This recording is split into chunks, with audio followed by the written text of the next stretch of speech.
you want Thank as you. well. So just be careful of the works behind you. I'll just get you to sort of come closer.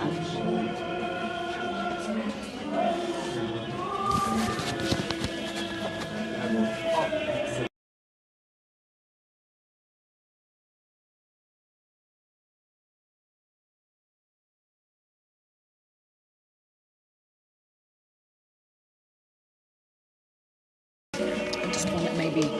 Yeah. Probably not. Because this is, yeah. Okay. Hi. Just be careful of the works at the back again.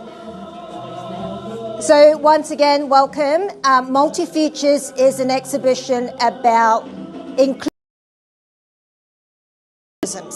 So as I was saying, sci-fi, as it is understood and consumed in mainstream, pop culture, but also literature, music, and the arts, has very specific tropes. So what this exhibition seeks to do is to challenge those tropes a little bit and say, the future is everybody's. There are very multiple ways of looking at the world and imagining what is going to come. So that is the premise, just simplified, of what this exhibition is.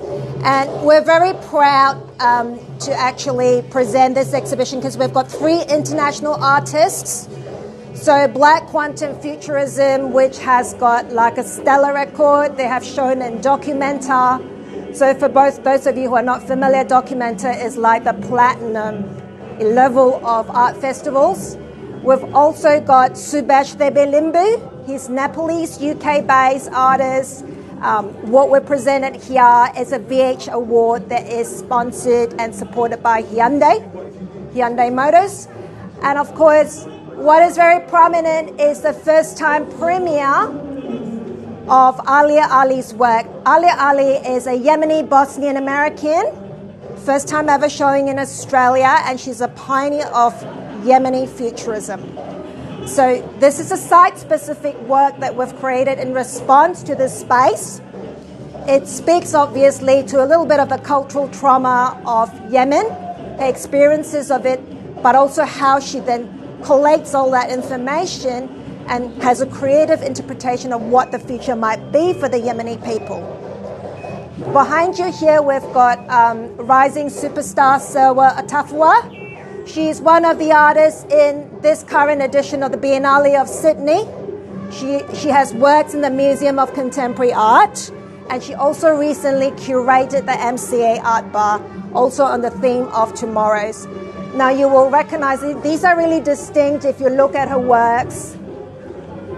It clearly references, the sort of man-machine combination, if you like, but represented as a strong African-American female figure.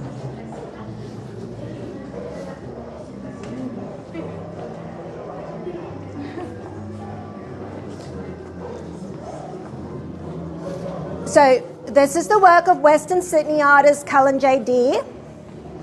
So he's a very interesting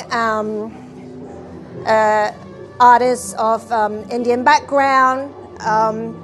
He is very drawn to popular culture and the kind of role of puppetry, and also in this you can see idealism and how they can coincide and coexist as a kind of future imaginings. If you turn around behind you here, this is Nam, Victorian-based artist Edwina Green. Her version of the future, so she's First Nations. Her view of the future is about communities coming together, being able to front load and foreground one's mother tongue, and have alternative ways of living that are a little bit more environmentally conscious. So her video is, a statement on, environmental consciousness, if you like. These textile installation works is a reference to, community, and obviously those Pantone type figures are blanked out on purpose. The work is called Missed Opportunities. Like, what are you engaging with when you're in a social situation? it poses questions like these. Coming around here is a collaborative work by Lawrence Liang and Christina Lam. They are, homegrown. So Christina used to go to school in Bankstown Girls High. Lawrence used to be a Belmore boy. Their work is inspired by Confucius thinking and is actually a terrarium that you're meant to experience going in. So have a quick peek inside.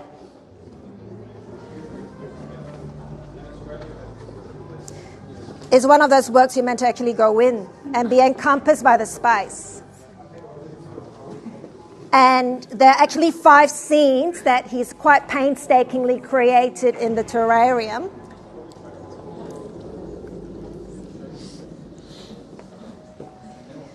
So there are actually 5, it's a bit misty at the moment, but there are 5 very specific scenarios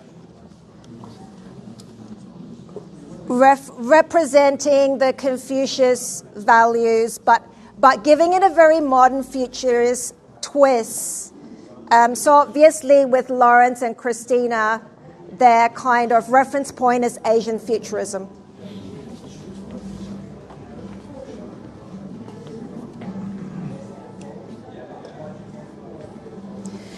In case those of you who are curious, so this site-specific work was created on site.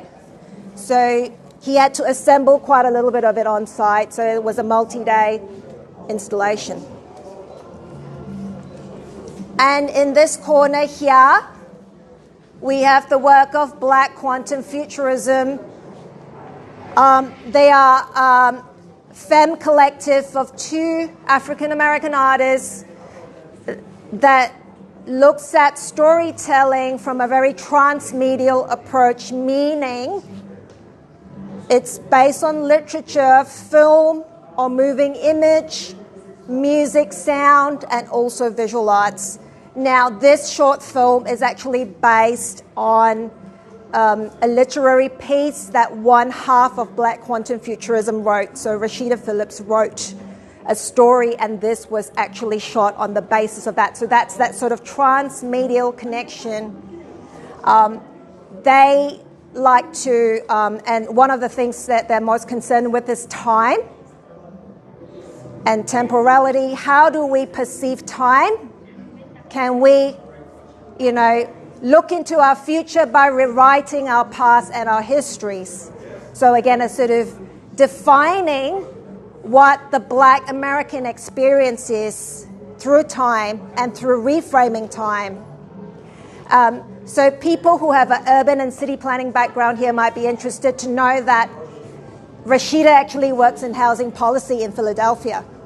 So there is that kind of intersection between her urban planning practice and the creative practice as well. And over here, this very, very stunning work. We are so pleased and grateful to be able to present the work of Subesh Thebelimbu. He's a filmmaker. You can tell, obviously, it's got sci-fi references. It's 14 minutes long. And like I said, it's award-winning. And first time showing in Sydney. So Subesh is of indigenous extraction in his country of Nepal, so it's considered a minority group. So he references indigenous futurism from his personal lived experience, but there is an intersection between that and his influence by Afrofuturism, which has been around since the 90s. And last but not least, if you come around this, it's got a very Y2K feel. Who's down for Y2K? But it's actually a generative work, generative AI work. 3 frames of reference and ways you can experience this. Number 1, you interact directly with the iPad. Don't be worried, we're not collecting data. We've gone through that exercise, but it does ask you quite a lot of questions. And based on your responses, it will generate this character and different sort of expressions based on the answers you give it. So you can experience this on the screen as a one-on-one interaction. If you're a little bit shy, you can just be the passive viewer, as we still, like to be sometimes, or you can try it out on your phone. And that's all for me. Any questions about futurisms and the many frameworks of futurisms? No? So we've got a lot of public program events happening in the month of June. We've got our quite exclusive short film screenings.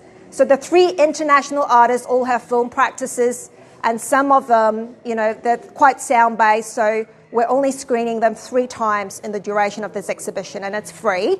So just check our website for details. We're also running some workshops. We're running a creative coding workshop. We're also running a terrarium making workshop. And if you'd like to learn more about different types of futurism, we've got a Bolivian Australian artist looking at Andean futures. And that's going to be happening on 15th of June. So welcome to join us. Thank you.